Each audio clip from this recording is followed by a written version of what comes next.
First off, I would like to agree that this debate is essentially a comparison of two different worlds. You have two options before you. One is the counter plan, and one is the affirmative team's plan. In this speech, I'm going to be showing you that the affirmative plan, installing supercritical technology, is vastly superior to the negative team's option. It's very, very simple. I'm going to show you that our plan is better than the negative plan. First off, let's address the issue of parametrics. I'm not going to talk about parametrics. You can thank me later. No. I'm dropping the issue of parametrics because I believe that outside the issue of parametrics, even if we agree that the negative team's plan is topical, which we are doing in this debate round, frankly because I don't want to argue it anymore, it's still a much worse idea than passing the affirmative team's plan. We win practicality in today's debate round, even if they win theory. We agree it's topical. It's still a horrible idea. So let's talk about the two reasons that the negative team's plan is still a horrible idea. First, standards fail. The negative response to this in the last speech was that people get thrown in jail right now if they don't install this technology, so standards will work. My response to this, I have a few responses to this. First, if the coal plant operator gets thrown in jail because he does not have the money to pay for the technology doesn't get installed. So what's really happening in the status quo is the federal government is asking coal plants to say, pay for this technology. The coal plant says, I'm sorry, I cannot pay for this technology.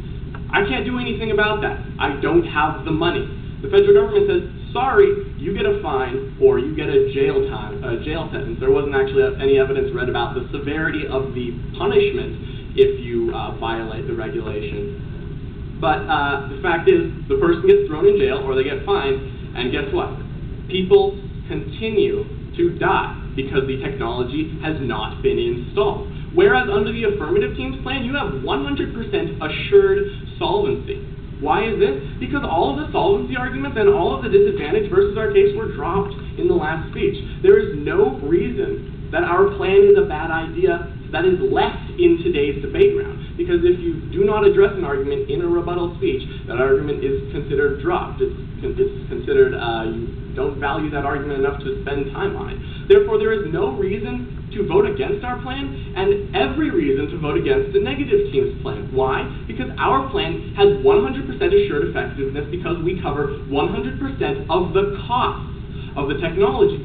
The negative team's plan asks the coal plants to pay for it out of their own pocket, which they will not be able to do, which means people continue to die. Therefore, the issue in today's debate round is not 30% solvency versus 90% solvency. Once again, it is 30% solvency versus no solvency.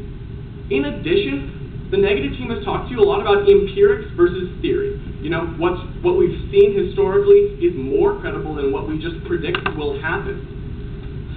The argument here clearly goes to the affirmative. We have empirical results. First, supercritical has been used for the past 50 years. We've seen how it works. It's a completely successful technology. It just has high upfront costs.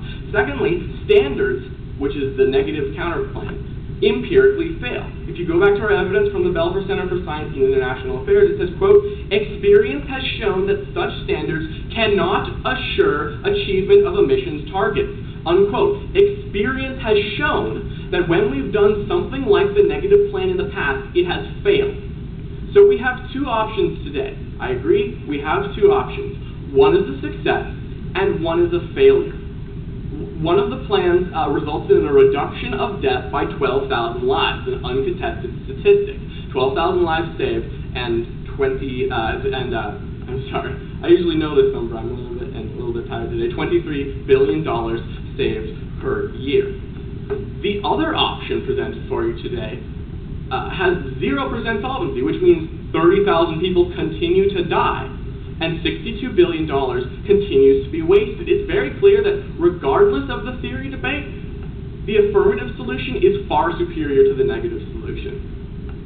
The next argument was under the inherency of the counterplan. The counterplan has already been done. This is essentially accepted by the negative team in the last round. It's interesting that this counterplan they propose is actually the status quo, so they're kind of advocating for the status quo. But voting for the negative plan would not do anything because it's already being done. So, for the fact that the affirmative solution is far superior to the negative solution, which is an unmitigated, historically proven failure, and is an irresponsible decision for American policy, I would urge you to enact the affirmative team's plan today.